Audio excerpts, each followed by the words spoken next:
ரொம்ப இயல்பாக இருக்கக்கூடிய தமிழ் சினிமாவினுடைய யதார்த்த நாயகன் அப்படின்னு சொல்லலாம் விமல் சார். சார் நீங்க சொல்லணும் நிச்சயமாக இந்த படத்தை பத்தி. Over to you. எல்லாருக்கும் வணக்கம்.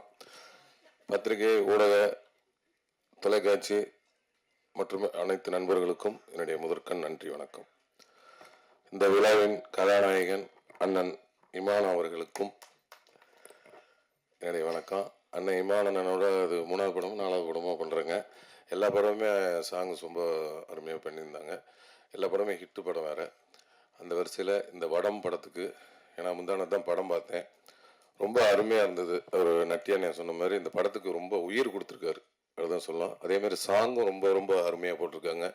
இந்த பாண்டிமணி சாங் வந்து இப்போ வந்து இந்த மதுரை சைடு இப்போ மஞ்சு வரட்டு நடக்கிற எல்லா இடத்துலையும் இந்த பாட்டு தான் போடுறாங்க. வடமாடு மஞ்சு வரட்டில் இருந்து எனக்கு கூட ஃபோன் பண்ணாங்க, நேற்று பாட்டு சூப்பர்னுட்டு எனக்கு வீடியோலாம் அனுப்பிச்சி விட்டு அந்த பசங்கள்லாம் அந்த சாங் கேட்டாலே நல்லா வைப்பு நல்லா உற்சாகமாகறானுங்க. அந்தளவுக்கு இந்த படத்தில் வந்து அருமையான சாங் போட்டு கொடுத்துருக்கீங்க. Super super. அப்புறம் வந்து அண்ணன் ஜெகன் அண்ணன் அவர்கள் ரத்தத்தின் ரத்தம் எனக்கு இங்கே உட்காந்தீங்க இப்படியே நோட் பண்ணியிருந்தேன்னா இப்போ அங்கே போயிட்டீங்க. என் ரத்தன் ஜெகன் அண்ணன் என்றைக்குமே சிரிச்ச முகத்தோட என்னை அன்பா அரவணைக்கிறதுல நான் கீழே இருந்தாலும் சரி, தோன்று இருந்தாலும் சரி, சந்தோஷமா இருந்தாலும் சரி, என்னைக்கு என்னை ஒரே மாதிரி பார்க்குறேன், ஒரே மாதிரி நேசிக்கிற ஆள் எங்கள் அண்ணன் அன்பண்ணன். அப்புறம் மூர்த்தி அண்ணன் என்ன இந்த படத்தில் நல்லா மாசம் நடிச்சிருக்கீங்க. அடுத்து மாஸ் ஹீரோன்னு. எனக்கு மாஸ் ஹீரோலாம் வேணாம், நல்ல மனசுள்ள ஹீரோ இருந்தால் போதும். ஏன்னா என் சக்தி எனக்கு தெரியும். அதனால் ஆண்டவன் வந்து இந்த அளவுக்கு வச்சுருந்தாலே எனக்கு போதும். நம்மளை நம்பி பணம் போடுற தயாரிப்பாளருக்கு நல்ல 4 காசு லாபத்தை கொடுத்தா போதும். அந்த அளவுக்கு என்னை ஆண்டவன் சிந்தனை போதும். அப்புறம் வந்து என் அன்பு பங்காளி சரவண சக்தி பங்காளி, அவரோட நிறைய படம் நடிச்சிருக்கேன். அந்த வருஷத்தில் இந்த படமும் ரொம்ப அருமையாக பண்ணியிருக்கிறாங்க.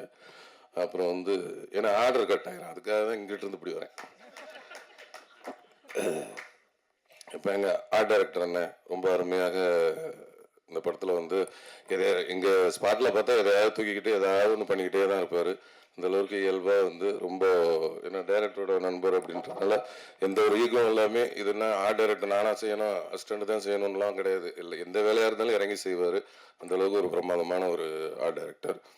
அப்புறம் வந்து எல்லாரும் சொன்ன மாதிரி மாஸ்டர் முருகன் மாஸ்டர் அவர்கள் என்னை வந்து ரொம்ப அருமையாக நான் இவ்வளோ ஃபைட்டு போட்டிருக்கேன். ஆனால் வந்து எனக்கு ஒரு ஸ்டெயின் கூட தெரியல, ஒரு ஃபைட்டு பண்ண மாதிரியே தெரியல.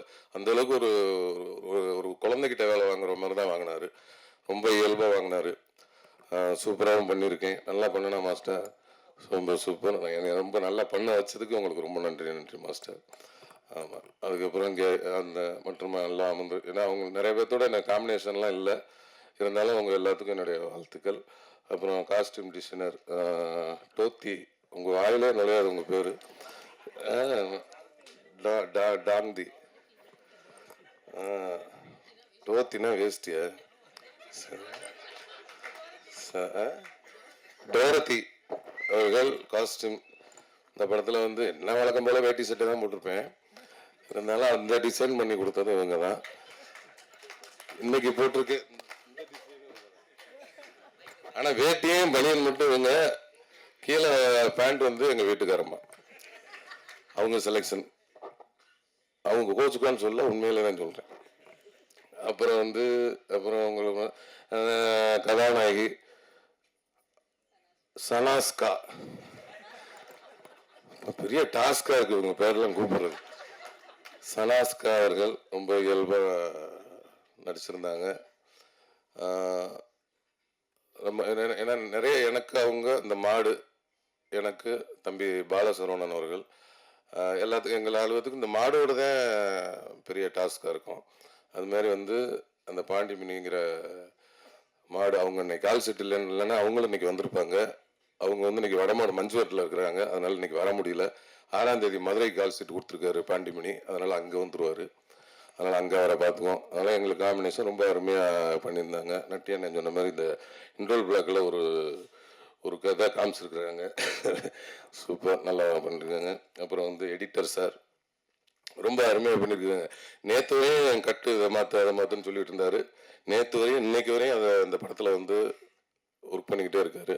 அவரோட ஒர்க்குங்க ரொம்ப சூப்பர். எங்கள் அக்கா தீபா அக்கா எப்பவுமே அவங்க வந்து நேரில் வந்து நல்லா சிரிச்ச முகமாக இருப்பாங்க, அண்ணன் சொன்ன மாதிரி படத்தில் நிறைய பக்கெட் கணக்கில் அழுவாங்க. அந்த ஏஜுக்கும் போவாங்க, இந்த ஏஜுக்கும் போவாங்க. ரொம்ப அருமைக்கா, அவங்களோட சேர்ந்து பணியாற்றுறதுல ரொம்ப சந்தோஷம்க்கா. அப்புறம் அண்ணன் அங்கே இருந்தீங்களா, இங்கே இருந்தீங்களா, நட்டி அண்ணன் அவர்கள், அவரோட சேர்ந்து நான் வந்து இது முதல் படம் பணியாற்றுறேன். ரொம்ப சந்தோஷமாக இருந்துச்சு. ஏன்னா அவங்க அவ்வளோ பெரிய சீனியர் கேமராமேனாக இருக்கட்டும், ஆக்டராக இருக்கட்டும், என்னோட ரொம்ப ரொம்ப சீனியர். அவங்களோட எனக்கு வந்து 2 பேரும் தனித்தனியாக சண்டை போட்டு 2 பேரும் ஒன்றா சண்டை போட்டுக்கிற மாதிரி சீக்வன்ஸு. எனக்கா பயமாக இருக்குது, ஐயோ அண்ணன் கூட எப்பட்றா அப்படின்ட்டு. அது மழை வேறு பண்ணோன்னா அதெல்லாம் ஒன்றும் இல்லைன்னு சொல்லி தட்டி கொடுத்து உற்சாகமாக வேலை வாங்கினார். அதெல்லாம் ஒன்றும் கிடையாதுப்பா, நீ வாட்டில் அடிக்கணுமா அடி, என்ன வேணுமோ பண்ணி, மிதிக்கணுமா மிதி அப்படின்னு ரொம்ப ஃப்ரீடம் கொடுத்தாரு. ரொம்ப வந்து ரொம்ப நன்றினே. எந்த ஒரு இதுவும் இது பண்ணாமே ரொம்ப ஃப்ரீடம் கொடுத்தாரு. அவர் வந்து ஒரு இசைக்கலா ரசிகன்னு கூட சொல்லலாம். நிறைய சாங்ஸ் கேட்கறதுல ரொம்ப அவர் என்ன சாங், பழைய சாங்லேருந்து இந்த சாங்காக என்ன சாங் கேட்டாலும் அது வந்து பாடக்கூடியவர். சூப்பராக அவங்களோட சேர்ந்து வேலை செஞ்சதில் ரொம்ப நன்றினே. அதுக்கப்புறம் வந்து கேமராமேன் சார் பிரசன்னா அவர்கள் ரொம்ப வந்து ஒரு ஜாலியான டைப்பு. என்னப்பா அவரெல்லாம் எடுத்துட்டு வர அந்த ரேஞ்சிலே தான் இருப்பார். அப்படியே உட்காந்து காதில் ஒன்று மாட்டிக்குவாங்க. ஒரு 5-6 பேர் இருக்காங்க அவங்க செட்டு, இந்த அசிஸ்டண்ட், போக்குவரத்து, கேமரான்ட்டு ஒரு 5-6 பேர் இந்த காதில் ஒன்று மாட்டிக்கிட்டு மைக்கில் ஒன்று பேசுவாங்கள்ல, இவங்களுக்குள்ளேயே பேசிக்குவாங்க. ஆனால் வேலை நடந்துக்கிட்டே இருக்கும். அடுத்த இந்த ஷார்ட் முடிச்சிச்சுன்னா அடுத்த ஷார்ட்டுக்கு லைட் பண்ணிட்டு இருப்பாங்க. எப்படி நடக்குதுன்னு தெரில. ஆனால் என்னடா அப்படியே பார்த்தா இங்கே பேசுறது 6 பேர்த்துக்கும் கேட்கும் போல இருக்கு அப்படின்ட்டு நான் போய் ஒருத்தர் அசிஸ்டன்ட் இருந்து பிடிங்கி என் காதில் வாங்கி மாட்டிக்கிட்டு என்ன பேசுறேன்னு பார்த்தா நல்ல பொன்மொழிகளாக கேட்டுச்சு 2. ஏய் என்னடா பையன்ட்டு கொடுத்துட்டேன். அவன் இன்னொருத்தவங்கள விமலண்ணன் கேட்டுட்டு இருக்காரு அப்படின்னா, ஏய் எப்படி அப்படின்னு பக்கத்தில் வந்தார். ஏப்பா அப்படிதான் பேசிக்குவீங்களா? ஐயா இல்லைன்னா ஜாலியாக பேசிக்குவோம் அப்படின்ட்டு. ஏன்னா அவங்க 6 பேரும் ஃப்ரெண்ட்ஸு போல இருக்கு. ஏன்னா ஃப்ரெண்ட்ஸ் இல்லைன்னா இந்த மாதிரி பேசுனதுக்கெல்லாம் வேலையை விட்டு ஓடிடுவாங்க. அந்த அளவுக்கு பேசினாரு. அப்படிதான் பிடி வாங்கி வச்சேன். அதுலேருந்து அதை தொடரதே இல்லை நான். அந்த அளவுக்கு ரொம்ப ஜாலியாக ஒர்க் பண்ணார், சிரிச்சுட்டு இருந்தார். படம் பார்த்தேன். ரொம்ப ஒளிப்பதிவுகளும் ரொம்ப நேர்த்தியாகவும் ரொம்ப அருமையாக இருந்தது. அதாவது எங்களை மனுஷங்களை வச்சு கூட ஒளிப்பதிவு பண்ணிடலாம். நம்ம பாண்டிமணி அந்த மாடை அவங்கள வச்சு ஒளிப்பதிவு பண்ணுறது வந்து ரொம்ப சிரமம். ஏன்னா நம்ம ஒரு இடத்துல நிற்க சொன்னாலும் நிற்க மாட்டோம். அது வந்து இங்கே நிற்க சொன்னால் அங்கே போய் நிற்கும். அதெல்லாம் சேர்த்து கரெக்டாக அது மூடுக்கு ஒளிப்பதிவு செஞ்சுருக்கிறாரு. ரொம்ப அந்த வடமாடு அந்த மேட்ச் எல்லாம் வந்து ரொம்ப அற்புதமாக படம் முடிச்சிருக்கிறாரு. ரொம்ப ரொம்ப நன்றி. அப்புறம் டான்ஸ் மாஸ்டர் சதீஷ் மாஸ்டர், அந்த பாண்டிமணி சாங்கை வந்து இவர் தான் கோரியோகிராஃப் பண்ணார். அவர் ரொம்ப அருமையாக பண்ணியிருக்காங்க. அப்புறம் இன்னொரு பாட்டு தினேஷ் மாஸ்டர் பண்ணியிருக்காங்க. அப்புறம் இன்னொரு பாட்டு தீனா மாஸ்டர் பண்ணியிருக்காங்க. அவங்களுக்கு நன்றி. அப்புறம் இன்னைக்கு வந்து இந்த விழாவுக்கு வர முடியாத ஒரு பாலசரவணன் தம்பி, அவங்க வந்து இன்னைக்கு வர முடியல, தாய் கேள்வி ரிலீஸ்னால அங்கே மதுரைக்கு போயிருக்கிறாங்க. அதனால் இன்னைக்கு வர முடியல. அவருக்கும் இந்த படத்தில் வந்து ஒரு நன்றியை சொல்லிக்கிறேன். அப்புறம் வந்து டைரக்டர் சொல்லணுமா, அப்புறம் ப்ரொடியூசரை சொல்லணுமா? ப்ரொடியூசர் படத்தோட தயாரிப்பாளர் வந்து ராஜசேகர் அண்ணன். எல்லாரும் சொன்ன மாதிரி அவர் ஒரு குடும்பமாக, யார்கிட்ட படம்னாலும் குடும்பமாக தான் போல இருக்காரு. இப்போ நிறைய குடும்பத்தை சம்பாரிச்சிருக்காரு சினிமாவில். அண்ணன் ராஜசேகர் அண்ணனுக்கு அவரை பற்றி ஒன்று சொல்லணும்னா, அதான் எல்லாரும் உணவு சொல்லிட்டாங்க. நான் ஒரு உண்மை சம்பவம் என்னன்னா, நான் வந்து நம்ம ரோபோ சங்கர் மாமா அவங்க வந்து மறைவுக்கு என்னால் வர முடியல. ஏன்னா அன்னைக்கு வந்து நான் வந்து குற்றாலத்தில் வடம் படப்பிடிப்பில் தான் இருந்தேன். அது கிரவுண்ட் சீனும் பெரிய பொருட்செலவு பண்ணி எடுத்துக்கிட்டு இருந்தாங்க. எனக்கு முதல் நாள் இரவு தான் வந்து இந்த மாதிரி தகவல் சொன்னாங்க. நான் போய் டைரக்டர்கிட்ட சொன்னேன், எப்படியும் விட மாட்டாங்கன்னு தெரியும், இருந்தாலும் கேட்டு பார்ப்போம், விட்டாங்கன்னா சந்தோஷம் அப்படின்ட்டு. அந்த மாதிரிங்க இந்த மாதிரி ஆகிப்போச்சு, அப்படியே விட்டிங்கன்னா காலைல பிள்ளைகிட்ட பிடிச்சிட்டு போய் அங்கே போய் பார்த்துட்டு ஈவினிங்கே நைட்டே போயிட்டு காலைல பார்த்துட்டு மத்தியானம் வந்துடுறேங்க அப்படின்னா, அப்படியா அப்படின்ட்டு. ஏன்னா அங்கே எவ்வளோ ஜூனியர் ஆர்டிஸ்ட் ஒரு 1000 பேர் இருக்காங்க. அந்த மாடு செட்டப்பு, மாடுபிடி வீரர்கள், அவ்வளோ மாடு சிவகங்கையிலேருந்து வந்து இறக்கிருக்கிறாங்க. அவ்வளோ ஆர்டிஸ்ட் காம்பினேஷன், இவ்வளோ இது கிட்டத்தட்ட ஒரு 12-13 லட்ச ரூபா 5 லட்ச ரூபா கிட்ட அன்னைக்கு ஒரு நாள் இல்லைன்னா அன்னைக்கு அவ்வளோ காலி.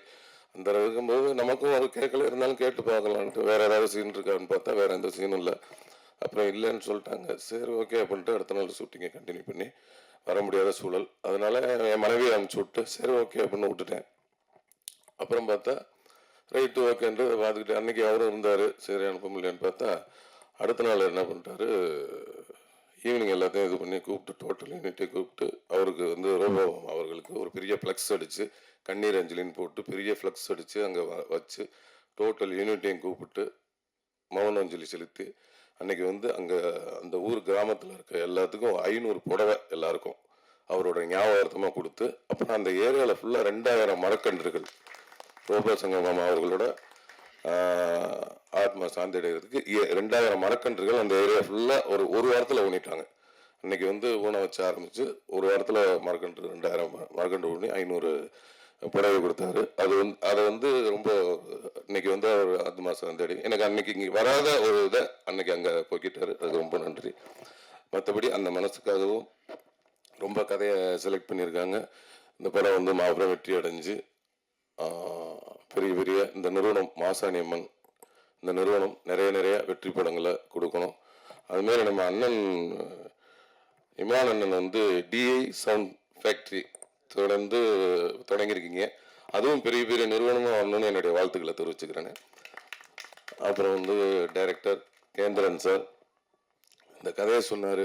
கதை நல்லா இருந்தது, ஆனால் எடுப்பாரான்ற எனக்கு ஒரு டவுட் இருந்துக்கிட்டே இருந்தது.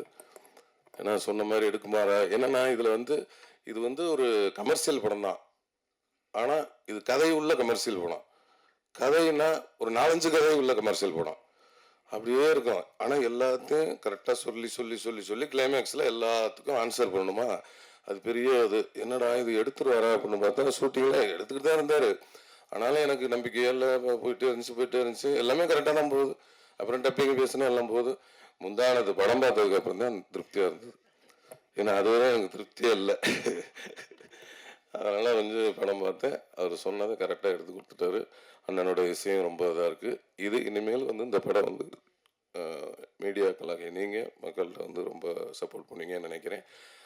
எல்லாரும் இவ்வளோ நேரம் காத்திருந்து பார்த்ததுக்கு ரொம்ப நன்றி. வணக்கம்.